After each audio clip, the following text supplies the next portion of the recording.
Book 1 of Marcus Aurelius' Meditations is a collection of personal reflections and philosophical musings that offer timeless wisdom and guidance for living a virtuous life.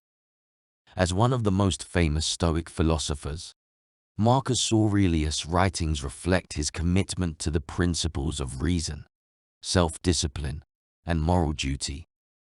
In this book, he explores a variety of topics, including the nature of the universe, the importance of self-improvement, and the role of virtue in achieving happiness. Through his introspective reflections, he encourages readers to cultivate a sense of inner tranquility, accept the inevitability of change and impermanence, and strive to live in accordance with their highest ideals. The Meditations continue to inspire readers today and offer a powerful reminder of the enduring value of Stoic philosophy. What you are about to hear is a masterful translation for the sole purpose, so everyone to be able to understand and learn. From my grandfather Varus, I learned to be kind and calm, and to avoid getting angry. From the good name and memory of my dad's dad, I learned to be modest and act like a proper man. From my mom, I learned to be religious and giving, and to stay away from doing or even thinking about doing anything bad.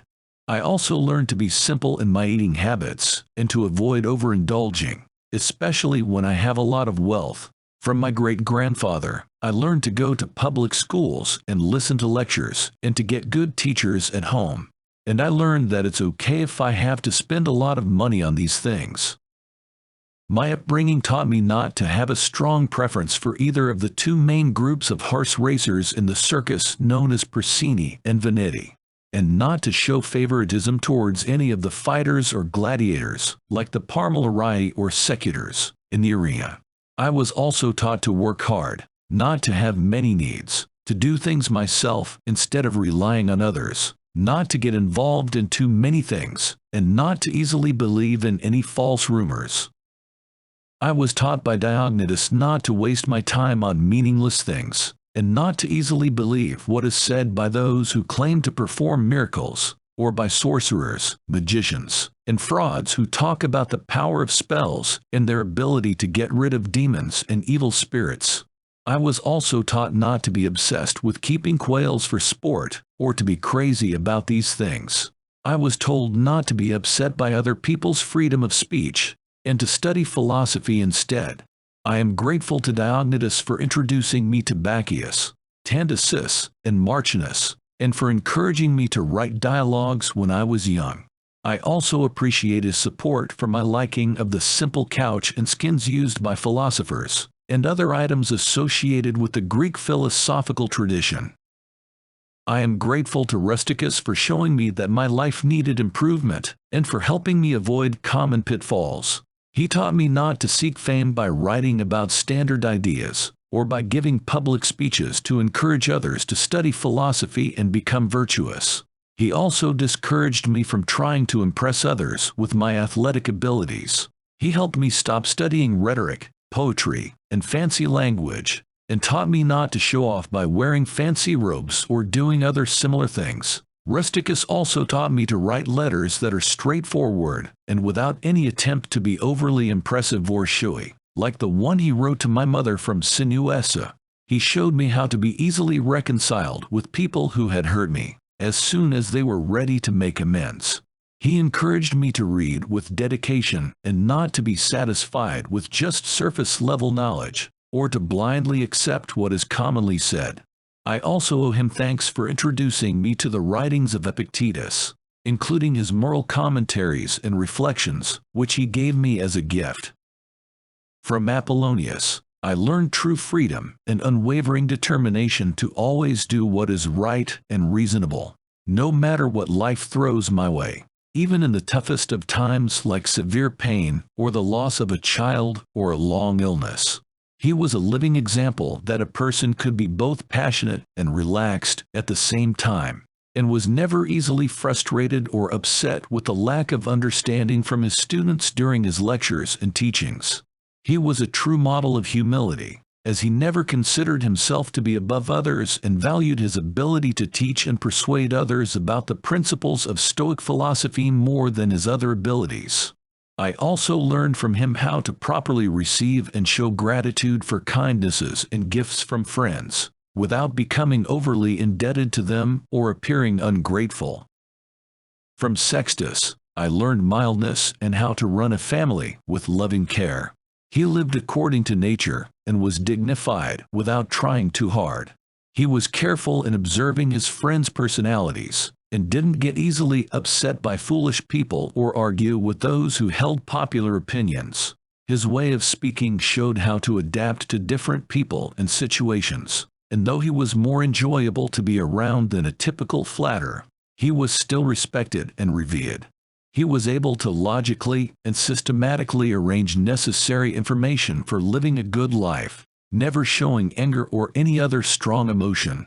He lived the Stoic philosophy of being unemotional, yet still had a kind heart. He had a good reputation and was quietly knowledgeable, not seeking to show off his learning. From Alexander the grammarian, I learned to not make mistakes myself and not to criticize others for their mistakes in language, but to instead gently and politely correct them through demonstration or indirectly pointing it out.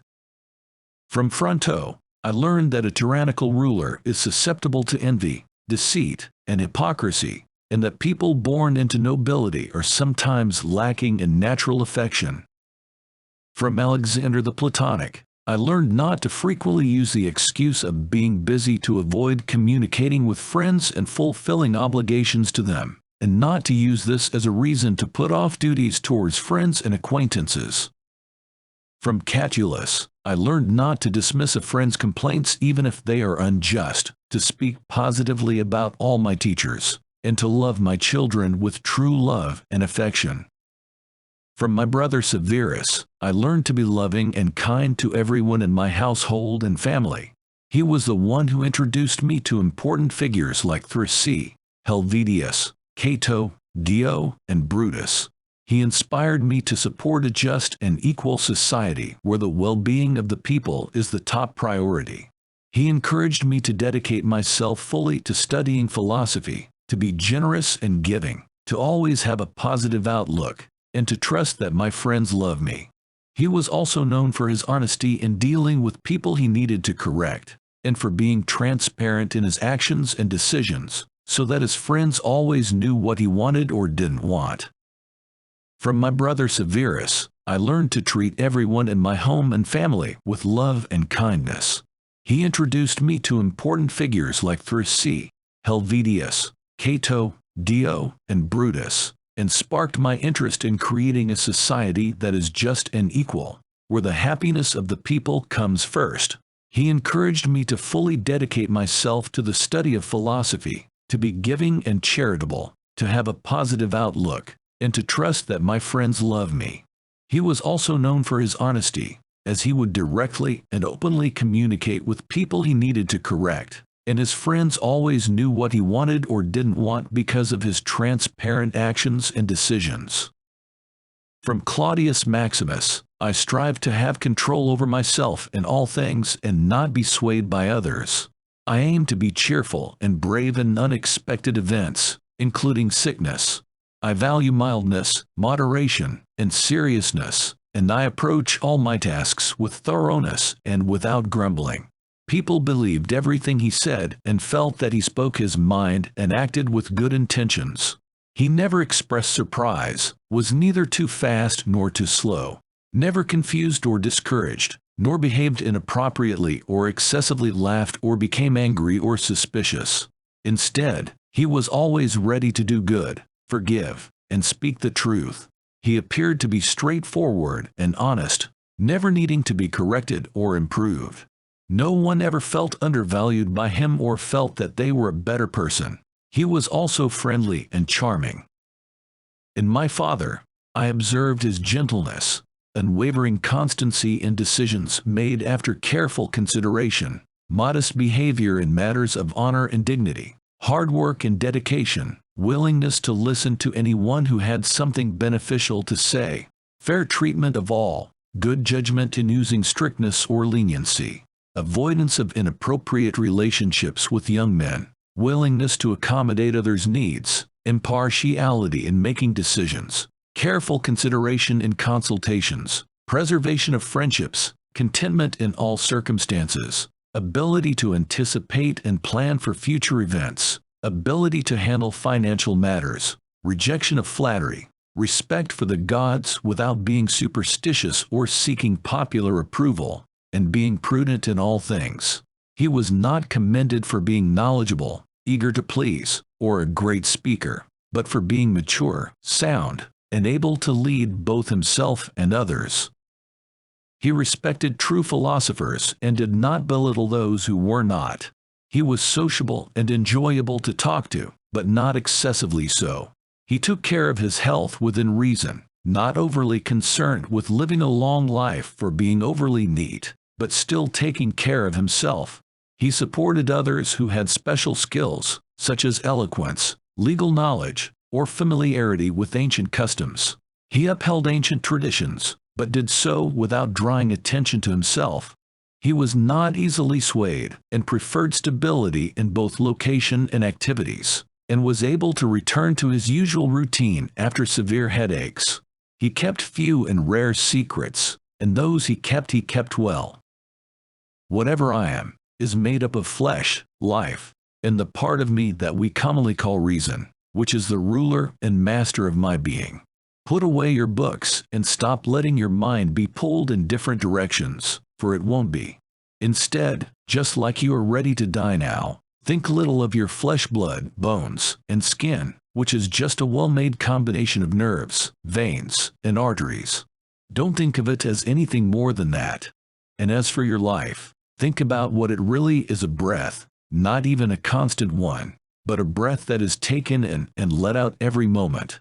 Finally, consider the third part of you, which is the ruler. You are an old man, so don't let that excellent part be made subservient and become a slave to irrational and unfriendly desires.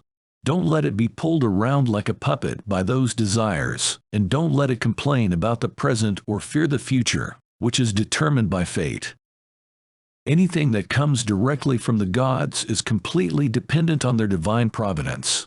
Even things that are said to happen by chance must be seen as dependent on nature or the overall connection and sequence of events that are more evidently managed and brought about by divine providence. Everything originates from this connection, and everything that exists is both necessary and beneficial for the whole, of which you are a part. What is required for the preservation of the whole is also necessarily good for each individual part. The whole is preserved by the constant transformation of the basic elements into each other, and by the changes in mixed and combined things. Let these things be enough for you, and let them be your general rules and guidelines. Get rid of your love for books as soon as possible so that you won't die complaining, but instead be humble and content, and be thankful to the gods from the bottom of your heart. I am now translating Book 2 of Marcus Aurelius Meditations. It's a labor of love. Please stay tuned. Book 2 is on the way.